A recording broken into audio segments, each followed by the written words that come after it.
الرحمن الرحیم، السلام علیکم۔ آپ کے سامنے میں دور حاضر کا سب سے بڑا جو مسئلہ ہے وہ میں پیش کرنا چاہتا ہوں۔ وہ مسئلہ ہے زنا کے بارے میں جو دعوتیں، جو دعایات موجود ہیں ہمارے معاشرے میں اس زمانے میں خاص طور پہ، میں اس پہ تھوڑا سا گفتگو کرنا چاہتا ہوں اور قرآن کی بات پیش کرنا چاہتا ہوں۔ دیکھیں، گناہ جو ہے نا، گناہ کی دو نوعیتیں ہیں، یاد رکھیے۔ ایک وہ گناہ ہے جو سوچے سمجھی اسکیم کے تحت کیا جاتا ہے، سوچ سمجھ کے، ارادہ کر کے، اس کو سرکشی کہتے ہیں۔ یعنی آپ نے سوچے سمجھے کسی کو قتل کیا، سوچ سمجھ کے، جس کو آپ انگلش میں کہتے ہیں cold blooded murder. Cold blooded means کہ سوچی سمجھی اسکیم کے تحت، it was not an accident. یہ تو ہے سرکشی، یہ اللہ کو نہیں پسند، یہ یاد رکھیں۔ دوسری نوعیت گناہ کی ہے، بڑے گناہ بھی ہوں، اب زنا کی بات ہو رہی ہے، وہ ہے کہ جب انسان جذبات سے مغلوب ہو کر نادانی میں کرے، جس کو جہالت عربی میں کہتے ہیں۔ جہالت کہتے ہیں، ہماری اردو والی جہالت نہیں، اگنورنس۔ جہالت عربی میں ہوتا ہے جب انسان اپنے جذبات سے مغلوب ہو جائے، ایک گناہ کر بیٹھے، اور جب وہ گناہ سے باہر آئے تو ایک دم اس کو خیال ہے میں نے بہت بڑا جرم کر دیا، بہت اس کو ندامت ہو، نادانی میں کیا گیا گناہ، جب وہ اس سے باہر نکلتا اس کو ندامت ہو۔ یہ دو نوعیت آپ نے یاد رکھنی ہے۔ اللہ کو سرکشی نہیں پسند، یاد رکھیں۔ نادانی والے گناہ کے بارے میں آپ سے عرض کرتا ہوں۔ دیکھیں، اللہ پاک نے بہت سٹرونگ بات کہی ہے قرآن میں، سورہ فرقان۔ میں کتنی بار ذکر کیا اپنے کلپس میں فرقان کے بارے میں، 25ویں سورہ، کہ آپ ضرور ترجمہ پڑھیے۔ اس کی کچھ آیات ہیں 67 سے 71 تک غالباً، یا اس میں اللہ ایک بات فرماتے ہیں کہ 3 ایسے گناہ ہیں، 3 اگر وہ انسان کرے گا تو قیامت کے دن وہ دوزخ میں دگنا عذاب پائے گا، داخل کیا جائے گا، دگنا عذاب اور ہمیشگی کا عذاب ہوگا، اور وہ ذلیل ہو کر اس میں پڑا رہے گا۔ 3 ایسے جرم اللہ نے بتائے ہیں۔ دیکھیں، 3 میں سے 2 جرم تو ایسے ہیں جو ہم سوچ بھی نہیں سکتے کرنے کا، شرک، قتل، اور آپ کو میں بتاؤں تیسرا اللہ نے کیا فرمایا؟ بدکاری، زنا۔ آپ کو میں عرض کروں، بدکاری ہمارے سوسائٹی میں جو لفظ بولا جاتا ہے، ہم سمجھتے ہیں بدکاری وہ جرم ہے جو شادی شدہ مرد یا عورت کسی اور سے کرے۔ یعنی کوئی شادی شدہ مرد اپنی بیوی کے علاوہ کسی اور کے ساتھ زنا کرے، ہم اس کو بدکاری کہتے ہیں۔ نہیں، میں نے اس پر تحقیق کی ہے، بدکاری کا مطلب ہے زنا۔ وہ غیر شادی شدہ کرے، غیر شادی شدہ یا شادی شدہ، اس کی سنگینی ایک ہی ہے۔ زنا از زنا۔ اللہ نے شرک، قتل کے ساتھ زنا ملایا ہے کہ جو یہ کرے گا قیامت کے دن وہ دگنا عذاب میں مبتلا ہوگا اور ذلت کا عذاب ہمیشگی کا پائے گا۔ اب آپ ملاحظہ فرمائیے، اس کے آگے اللہ کیا فرماتے ہیں؟ بڑی خوبصورت بات۔ اللہ کہتے ہیں جو شخص توبہ کرے گا اور اپنی راہ کو سیدھا کرے گا، اللہ کہتا ہے میں اس کے گناہ معاف کر دوں گا۔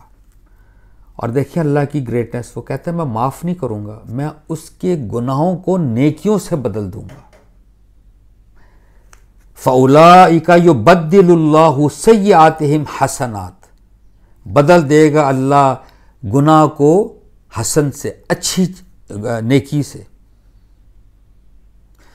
اور اللہ نے وجہ بیان فرمائی ہے، وَمَن تَابَ وَعَمِلَ صَالِحًا فَإِنَّهُ يَتُوبُ إِلَى اللَّهِ مَتَابًا، کہ وہ تو جب توبہ کرے گا، توبہ کرتا ہے، گویا کہ اس نے تو حق ادا کر دیا اللہ کی طرف لوٹنے کا۔ میں تو بڑا مہربان ہوں، میں تو گناہ کو نیکی میں بدل دوں گا۔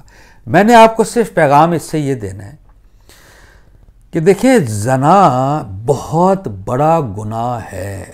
اللہ پاک قرآن میں فرماتے ہیں اس کے قریب بھی مت پھٹکو، قریب بھی مت پھٹکو، زنا نہ کرو، اس کے قریب بھی مت جائے. اس کی بڑی اچھی مثال مجھے کسی نے پیش کی تھی، ایک ڈاکٹر صاحب نے، انہوں نے کہ جس طرح رن وے ہے، میں ہمیشہ مثال دیتا ہوں، ایئرپورٹ آپ جاتے ہیں، وہ ہوائی جہاز لینڈ کرتا ہے اس پٹی پر، رن وے جس کو کہتے ہیں، اس کی کتنی دور ایک آپ نے حد باندھی ہوتی ہے، یعنی آپ اس کے قریب نہیں جا سکتے. آپ کہہ سکتے ہیں نا کہ جی میں قریب جا کے میں ذرا دیکھوں ہوائی جہاز کس طرح اڑتا ہے چڑھتا ہے، تو نہیں، ہم کہتے ہیں نہیں، ایکسیڈنٹ ہو سکتا ہے، کوئی حادثہ پیش آ سکتا ہے، تو آپ دور رہیے. اللہ نے زنا کے تمام راستے جو زنا کی طرف لے کر جاتے ہیں، اللہ نے ادھر حد باندھ دی کہ اس کے قریب بھی مت پھٹکو. جو زانی ہے، جو سوچ سمجھ کر زنا کرتا ہے، وہ سرکش ہے اللہ کی نگاہ میں. میری آپ سے صرف گزارش ہے، جو یہ عمل کرتے ہیں بہرحال وہ اللہ سے توبہ کریں. میں بھی، آپ بھی، ہم سب کو کرنی چاہیے. توبہ کریں، سچی توبہ. اور جو جہالت میں کرتا ہے، یعنی نادانی میں، اور جب آپ اس مغلوب ہو کے جذبات سے اس عمل سے باہر آئیں، فوراً معافی مانگنی چاہیے. یعنی آپ، اللہ اتنا مہربان ہے کہ اللہ نے ایک جگہ اور فرمایا ہے، اللہ کہتا ہے کتب ربکم علی نفسہ الرحمہ. یہ بڑی مشہور آیت ہے، کتب ربکم علی نفسہ الرحمہ. اللہ کہتا ہے میں نے اپنے اوپر لازم کر لیا ہے رحمت، یعنی تمہارے رب نے اپنے اوپر رحمت واجب کر رکھی ہے. جو کوئی تم میں سے نادانی سے کوئی برائی کر بیٹھے گا، پھر وہ اس کے بعد توبہ اور اصلاح کر لے گا تو وہ بخشنے والا اور مہربان ہے. یہ میرا کلپ زنا کی دعوت کے لیے نہیں ہے، یہ کلپ صرف سمجھانے کے لیے ہے کہ جب نادانی سے کوئی برائی ہو جائے، جو ٹاپک زنا ہے تو میں زنا کا نام لے رہا ہوں، تو اللہ نے کیا فرمایا؟ دیکھیں، زنا کے بعد وہ اس کو لائف سٹائل نہیں بناتا، دوبارہ نہیں کرے گا. اللہ کہتا ہے جو کوئی تم میں سے نادانی سے کوئی برائی کر بیٹھے گا، پھر وہ اس کے بعد توبہ اور اصلاح کرے گا تو اللہ بخشنے والا مہربان ہے. اللہ کو ہمیں اللہ کو نہیں آزمانا چاہیے. زنا توبہ، زنا توبہ، زنا توبہ، یہ سرکشی ہے، اس سے بچنا چاہیے. اللہ تعالیٰ ہم کو اللہ کی رحمت کے ساتھ جو صحیح تعلق ہے اس کو سمجھنے کی توفیق عطا فرمائے، جو اس کا صحیح پیغام ہے اس کو سمجھنے کی توفیق عطا فرمائے. آخر میں صرف یہ کہوں گا کہ کبھی بھی اللہ کی رحمت سے آپ نے یا میں نے مایوس نہیں ہونا. جب تک سانس چل رہی ہے، زندہ ہیں، ہم نے توبہ کے دروازے اللہ نے کھولے ہوئے ہیں. ہر وقت معافی مانگنے رہنا چاہیے. اور دیکھیں، قرآن سے، نماز سے اور اچھی صحبت میں رہنے سے ہم زنا سے دور رہ سکتے ہیں. ورنہ یہ زمانہ اور یہ میں عرض کروں، یہ جو ہم کہتے ہیں نا زمانہ خراب ہو گیا ہے، بڑا عام ہو گیا ہے، زنا کی دائیات اور اس کے جو بھی گندے راستے ہیں وہ سب ہمیشہ کھلے رہے ہیں، ہر زمانے میں.